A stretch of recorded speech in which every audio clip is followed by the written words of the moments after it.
बस्ती जिला कप्तानगंज पुलिस जुटी है संविधान बनाने में।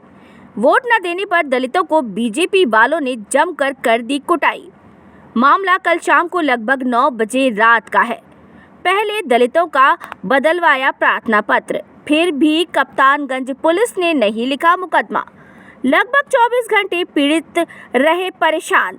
मेडिकल भी कराने से पुलिस छुड़ा रही पीछा। बीजेपी नेताओं ने 2 महिलाओं सहित 5 लोगों की जमकर लाठी, डंडे और घूंसों से पिटाई। लगभग 30 से 35 लोगों ने पहले दी भद्दी गालियां, फिर घर में घुसकर लाठी, डंडे और लात, घूंसों और कट्टे के साथ की पिटाई। मेरा पैर टूटा, सर में कई गंभीर चोटें, मैं खून से हुआ लथपथ, मुझे अधमरा समझकर छोड़ा, पीड़ित ने कहा।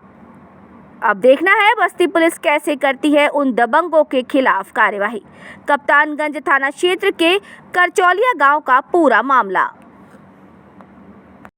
एक मिनट के मारी साहब का साजन चौबे, हाँ, पिंटू खटे, कन्हैया निषाद, दीपक शर्मा, सम्मी निषाद। अब जब बेहोश हो गए तो बाद नहीं जान काहे मारी न कौन करती बस कुछ नहीं, उनके कहीं वोट नहीं दिया न बस। ये पिंटू सोनकर के हो गांव ब्लॉक प्रमुख है, पहले प्रधान है, काहे मारी न उनके कहीं वोट नहीं दिए रन भैया। अच्छा, कुमार हमारा नाम है। हमारे गांव के वर्तमान प्रधान पिंटू सोनकर, जो भाजपा के दबंग नेता हैं, जो पूर्व ब्लॉक प्रमुख कप्तानगंज भी रह चुके हैं, वो सुबह हमारे घर पे आए, वो दबंगी से कहे कि पूरे मोहल्ले का वोट हमको चाहिए, नहीं तो तुम्हें चरस गांजा में चालान करा देंगे, घर गिरवा देंगे, तुम्हारा राशन कार्ड कटवा देंगे। और उनका कहने पर जब हम खुद के वोट के मालिक है ये बात कहे तो हमको गाली गलौज दे के भगा दिए। उसके बाद बहुत सारा चर्चा चलता रहा, उसमें बीच में सपा का एक एजेंट भी नहीं बन पाया इस भाजपा के नेता के दबंगई से, और हमसे बीच में बातें होती रही, लेकिन हम झगड़ा बचाने चक्कर में सुबह से 9 बजे निकले और गोटवा से 3:30 बजे वापस आए कि अब मामला शांत हो जाएगा, कोई बवाल नहीं होगा। हम झगड़ा बचाने चक्कर में थे, लेकिन शाम होते होते जब हम लोग खा पी करके सोने की मुद्रा में थे कि सोएं, कुछ लोग तैयारी कर रहे थे सोने की, ये सार्जन चौबे उर्फ दिग्विजय चतुर्वेदी और उसके चाचा के लड़के जिसका नाम हरेंद्र है, पिंटू सोनकर, सम्मी निषाद और उसके साथ और तमाम लोग लाठी, डंडा, राड और कट्टा के साथ हमारे घर पर चढ़ाई किए, अचानक हमला कर दिए। हमारे सर पर 4-6 लाठियाँ पड़ी, हमारे गांठ पे फ्रैक्चर हो गया है, गांठ की जो बीच वाली हड्डी है वो नहीं मिल रही है, जिसको कटोरी कहा जाता है। हमारे सर पर लाठी से मारे हैं, आगे फट गया है, यहाँ पीछे बड़ा सा बहुत बड़ा वो गोला सा निकला हुआ है, जिससे हमें पलटी आ रही थी, बार बार चक्कर आ रहा था। कहना यही था कि वोट 100% हमको भाजपा को तुम लोग क्यों नहीं दिए, बस, और कोई पर्पज़ नहीं था। मैं बार बार उल्टी करता रहा, ना मुझे सही से इलाज मिल पाया, और मैं कल जब किसी तरह से शिकायत थाने पर किया गया तो आज इस टाइम तक अभी तक थाने द्वारा ना कोई कार्रवाई की गई, ना हमें कोई सुरक्षा प्रदान की गई। थाने पर कल ही शिकायत किया गया, जबकि दरोगा जी मौके पर पहुंचे भी थे, हालात का जायज़ा भी लिए थे, रात में ही रात भर वहीं बैठे थे। आज भी वहाँ 5 लोग बैठे हैं, 2 महिला 3 पुरुष सिपाही। लेकिन मामले को शून्य बनाने के लिए पहले कहे 8 लोगों का नाम काट डालिए, फिर कहे 5 लोगों का नाम काट डालिए, फिर कहे 3 लोगों का नाम डालिए, अंत में कह दिए लीजिए आपका एप्लीकेशन हम नहीं ले पाएंगे। कुछ कार्रवाई नहीं हो पा रही है, यहाँ तक कि मेरा पैर सूजन आता जा रहा है, मैं पैर से चल नहीं पा रहा हूँ, 2 लोग मुझे उठा के ले चल रहे हैं, और मेरा डांटी भी नहीं कराया जा रहा है। ये कौन लोग थे, जैसे किसके इशारे पर जैसे? ये हमें जहाँ तक उम्मीद है कोई भाजपा का दबंग नेता है, जिसके दबाव में सुनने में आ रहा है कि एसपी साहब का भी दबाव आ रहा है एसओ साहब पर, इसलिए मुकदमे को नहीं दर्ज किया जा रहा है और हमको थाने से भगा दिया जा रहा है। और हमारा 5 परिवार चोटिल है, जिसमें हमारी बहन है, हमारी पत्नी है, हमारा भतीजा है, हमारा भाई दिलीप कुमार भी है। और हम महिलाओं को भी इन्होंने मारा पीटा? हाँ, महिलाओं को भी मारा हुआ है, जबकि हमारी बहन का हाथ फ्रैक्चर हो चुका है। हमारे वाइफ के पीठ में राड से मारे हैं जो काला हो गया है। तमाम चोटें आई हैं। ये था कि ये लोग बौखला गए कि हम लोग चमार होकर के साइकिल पर वोट क्यों दे दिए इकट्ठा होकर के, यही इनका कारण था। और वो बदला लेने के लिए सीधे चढ़ाई कर दिया और कोई पर्पज़ नहीं था मारने कितने का। बजे की घटना है? कल शाम रात में वही खाना पाने खाने के बाद 9 बजे घटना है सर।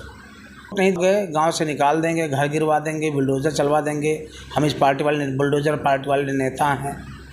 ये सब धमकाते हुए, जान से मारने धमकी देते हुए, कट्टे को लहराते हुए हमको मार के बेहोश कर दिए। उसके बाद हमारे पैर में फ्रैक्चर हुआ है। जब हम होश आया तब हमको पता चला कि पैर में फ्रैक्चर भी हुआ है। कितने लोग थे जो आए थे? मारने में हम जो पहचान पाए 5-6 लोगों को पहचान पाए, जो नाम हम ले चुके हैं। बाकी जब हम बेहोश हो गए तो लोग नहीं जान पाए, लेकिन देखने में लग रहा था 30 से 35 लोग थे लगभग, जो लाठी, राड, डंडा और 2 लोगों के हाथ में कट्टा दिखाई दे रहा था। लोगों का सुनवाई हो जाता अभी तक। वो हमारे पार्टी के लोग अभी जेल में बंद होते और रोज सांसाय सीना ठोक कर दौड़ रहे हैं। किसी से पति को मारे हैं? क्या हुआ है पति को? मेरे पति अजय कुमार को। कैसे मारे हैं? क्या फ्रैक्चर हुआ पैर में? पैर में फ्रैक्चर हो गया है सर, और यहाँ और 25-30 लाठियाँ यहाँ पर पीठ पर, पेट पर, हर एक जगह पर पड़ी है। हमारे छोटे छोटे बच्चे हैं, प्राइवेट पढ़ाते हैं। अगर कुछ हो जाएगा तो हम लोगों का कौन होगा? आप सबसे निवेदन है। अभी तक कार्रवाई नहीं की? कल शाम से हम लोग दौड़ रहे हैं, रात में भी दौड़ रहे हैं। आज 24 घंटे हो गए, कोई सुनवाई नहीं हो रही है। आप सबसे निवेदन है कि हमारी सुनवाई करेड़ से करेड़ कार्रवाई में की जाए। थे सर, और उन लोग हमारे हस्बैंड वोट छोड़ने जा रहे थे, रास्ते में इनको धमकियाया गया और कहा गया कि अगर तुम 70% वोट हमको नहीं दोगे, उनको भाजपा की तरफ को जो पिंटू सोनकर हैं, इसके लिए तुम्हारा घर बुलडोज़र से गिरा दिया जाएगा। उसके बाद में राशन कार्ड कट जाएगा और हम मार देंगे तुमको। उसके बाद हमारे हस्बैंड चले आए इधर घर पे। उसके बाद में कुछ देर बाद सभी लोग नेता वहाँ पर मौजूद हो गए। उनका कहना था कि जितने लोग वहाँ के नेता थे, उन नेता को हमारे हस्बैंड अजय कुमार ने बुलाया था, लेकिन ऐसा कोई बात नहीं था। इन्होंने किसी को नहीं बुलाया था वहाँ पर। उनका गलत असर प्रभाव पड़ गया और उन्होंने जब ये वोट छोड़कर आए, उसके बाद शाम को लोग रास्ते में आते जाते प्रताड़ित करने लगे, गाली गलौज देते हुए। ये बर्दाश्त कर शाम को गोटवा चले गए। वहाँ पे शाम को 6 बजे वापस आए। लौट कर हमने इनको खाना दिया। खाना खाकर एक टॉयलेट करने जा रहे थे सड़क पे, उधर से लौटे तो देखा हमने कि 30-35 लोग आकर इनको पीट रहे हैं। और हमारे घर के जो लोग थे, हमारे जेठ जी के लड़का का बरछकाई था, इसलिए एक दिन के पहले हमारी बहन बेटियां आई थी। उन लोगों को भी नहीं पता था और वो लोग इसके पहले प्लान बना चुके थे मारने का। पिंटू सोनकर था, सार्जन चौबे और संदीप खटिक और कन्हैया और उसका बेटा सम्मी लेकर कह रहे थे, बेटियां गाली दे रहे थे और कह रहे थे कि वोट हमको दो। तो सर, हमारा जहाँ मन कहेगा, आत्मा कहेगा, हम उस पर वोट देंगे। तो आपके दबाव में आकर किसी को वोट देंगे? बिल्कुल नहीं देंगे। उन लोगों ने आकर धोखे से मार दिया। उसके बाद हम अपने पति को पकड़ रहे थे और उसने हमको देखा कि हम अपने पति को बचा रहे हैं। संदीप जो खटिक है, वो आकर मेरे कमर पे एक लाठी मारा। उसके बाद मैं छटपटाकर पलंग पर गिर पड़ी और चिल्लाती रही, तड़पती रही कि मेरे पति को मार रहे हैं। इतना शोर मच रहा था कि कोई उनको बचाने वाला नहीं था। और जब सभी लोग दौड़े वहाँ पर तो देखा कि ये अंधेरी रात में वहाँ पर अकेले पड़े थे बेहोश होकर। उसके बाद जब इनको हम लोग एम्बुलेंस का सहारा लिया, 100 नंबर का सहारा लिया उन्होंने। एम्बुलेंस तो बिल्कुल नहीं आया। मोटरसाइकिल पर इनको कप्तानगंज ले जाया गया।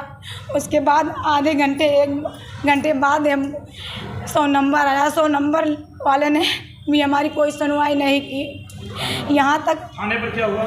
थाने पर हम लोग गए तो रिपोर्ट दर्ज करवाया गया 15 लोगों के बीच मामले में। उन लोगों ने कहा 1 लोग को निकालो, 2 लोग को निकालो। उसके बाद अभी तो कुछ कार्रवाई हुई कि नहीं? कुछ नहीं कार्रवाई हुई। क्या कहे तुम लोग? उन लोगों को कहें कि तुम लोग चले जाओ वापस, कुछ नहीं होगा। हाँ, वो पार्टी के नेता थे, हमारे गांव के हैं। इस समय वो प्रधान हैं और ब्लॉक प्रमुख भी हो चुके हैं।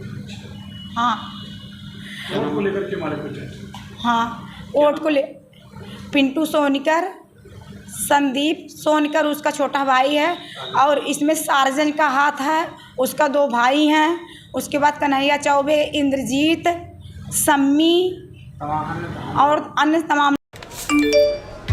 कम समय में ज्यादा मुनाफा, बस एक क्लिक में, कमाल है। अनजान लिंक्स पर क्लिक मत कीजिए। RBI कहता है जानकार बनिए, सतर्क रहिए।